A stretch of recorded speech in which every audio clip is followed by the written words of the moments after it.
Olá, meus amigos. Meu nome é Marco Antônio e eu sou o seu amigo direito. Mais uma vez pedindo que vocês nos apoiem, pedindo que vocês compartilhem, nos sigam nas redes sociais, se inscrevam no nosso canal. Vamos divulgar esse projeto. Vamos fazer ele chegar bem longe. Olha, nós começamos a falar sobre divórcio extrajudicial. Houve um verdadeiro frisson nas nossas redes sociais. Muitas perguntas. Deixa eu ser bem breve, mas bem breve e bem objetivo. Resumindo algumas perguntas, né? Muitas são repetidas. Eu tenho um filho de 13 anos, ou 8 anos, ou 4 anos. Eu tenho um filho. Só um filho. Tá tudo certinho, eu e meu esposo concordando com tudo. Como é que vai ser a visita, como é que tudo. Pode fazer extrajudicial? Não. Por quê? Porque a lei diz que não. Eu vou falar uma coisa para vocês, tanto ele como o incapaz também, né? Porque o incapaz também se equipara praticamente ao menor.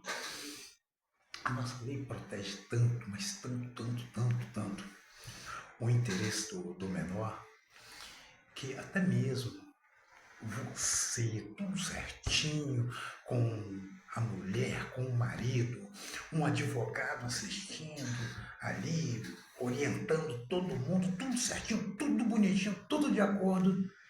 Mesmo assim, o Ministério Público é chamado para analisar, para poder intervir, para dizer o que ele acha, qual é o parecer dele.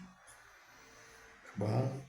Então, não pode. Tem um menor, tem um incapaz, não pode. Ah, eu tô grávida. Também não pode. Mas por que eu tô grávida? Não pode, porque ali tem uma criança. Já tem direitos. Tá bom? E vai gerar vários direitos. Ah, inclusive, cabe até pensão alimentícia, lembra que eu falei com vocês? Depois nós vamos voltar nesse assunto. Porque toda essa coisa toda é para nós chegarmos aqui, pensão alimentícia, sessões e assim por diante. Tá bom? Mas não pode. Tá grávida? Não pode. Filho menor? Não pode. Filho incapaz, uma doença com incapacite, seja mental, seja física? Também não pode. Tem que ser pela via judicial. Mas pode também ser pela via judicial consensual.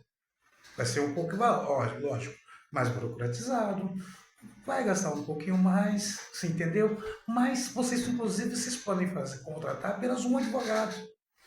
Ah, mas será que se eu contratar um advogado só, será que eu não vou levar prejuízo?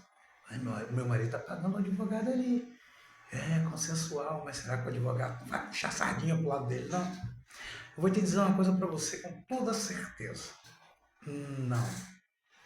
O advogado é um profissional sério. Assim tem que ser. Tá? É um profissional sério. A justiça, ela é composta de 3 colunas: juiz, Ministério Público e advogado. As 3 são consideradas, não só pela lei, pela doutrina, fundamentais para a justiça. Por isso que entre elas não existe hierarquia. O grau de importância entre elas é a mesma. Portanto, o advogado, entenda-se advogado, o advogado não é simplesmente quem é bacharel em direito, tá? Eu conheço muitos doutores em direito, mestres em direito que não são advogados. É um título restrito a quem é inscrito na ordem dos advogados. Então, o advogado, ele presta o juramento. A partir do momento que ele está advogando para os dois lhe otorgaram procuração, lhe otorgaram poderes. Então, ele não pode estar puxando sardinha para um, não pode estar puxando sardinha para outro. Ele vai fiscalizar, ele vai orientar todas as partes. Se ele notar que alguém está tomando prejuízo, ele vai chegar e falar: ô, dona Maria, por que a senhora está deixando o carro e a casa para ele? A senhora sabia que a senhora tem direito, assim? Ele vai olhar o regime de bens e vai esclarecer isso. Logicamente que ele não vai intervir na sua manifestação de vontade. Ô, dona Maria, ele propôs uma pensão, mas ele é um empresário, essa pensão não está de acordo, não está, eu acredito que seja muito baixa. Isso é obrigação do advogado. Se o advogado não agir dessa forma, não fizer uma reunião com o casal, não é advogado, é picareta. Isso, pode ser até denunciado na ordem dos advogados. Tá? Os advogados são regidos por uma lei própria, que é o Estatuto da Ordem dos Advogados do Brasil. E a partir do momento que é consensual, que ele é advogado do casal, ele é advogado de ambos. Então ele defende o interesse de ambos. Então pode confiar no seu advogado, que ele vai defender o interesse, tanto você homem, quanto você mulher. Tanto o esposo como a esposa. Vai defender o interesse dos outros. E mesmo assim, o Ministério Público vai opinar. E olha, eu vou dizer uma coisa para vocês: as varas de famílias, elas são muito atentas a esse tipo de problema. Até mesmo os juízes, as juízas, eles ficam muito atentos, olhando, verificando se alguém não está levando prejuízo, e se está levando prejuízo por quê? Se está bem consciente do que está fazendo. Tá? E muitas vezes eles até brecam ou ali não deixam continuar o processo, notar que a coisa está sendo muito gritante, está sendo muito flagrante. Então podem ficar tranquilos. Agora, na consensual, tem que estar tudo bem resolvidinho. Você já tem que estar resolvido como é que vai ser a divisão de bens. Vocês têm que estar resolvido como é que vai ser a guarda dos filhos menores. Vai ser a guarda compartilhada? Tranquilo. Mas qual vai ser o domicílio? Vocês sabem que na guarda compartilhada tem que ficar especificado qual vai ser o domicílio. Como é que vai ser a pensão alimentícia? Ah, não tem guarda compartilhada? Com quem ficará a guarda? Como é que vai ser a pensão alimentícia? Você entendeu? Tudo isso tem que ficar tudo decidido, tudo bonitinho, tudo direitinho, tudo certinho no papel. Ah, se não é guarda compartilhada, vai ter problema de visitas também. Quais vão ser os dias de visitas? Tudo isso, tudo certinho. Pode ser um só advogado, pode ser 2 advogados, sem problema nenhum também. Você entendeu? Um advogado só economiza dinheiro, né? Mas tudo bem. Mas você vai fazer o seu divórcio consensual, sem problema nenhum. Tá bom? E agora, aquela palavrinha nossa. Vocês já ouviram falar da história do Joãozinho? Joãozinho é aquele que senta lá no final da sala e fica fazendo algumas perguntinhas meio indiscretas para o professor, botando o professor às vezes em apuro. Então deixa eu citar uma palavra para vocês. Depois vão entender por que eu falei do Joãozinho. Jesus, uma feita, né? Até ele ministrando, ensinando, visitando a casa de pessoas, houve aquela murmuração, aquela crítica, porque ele estava em casa de pecadores, porque ele andava em companhia de pecadores.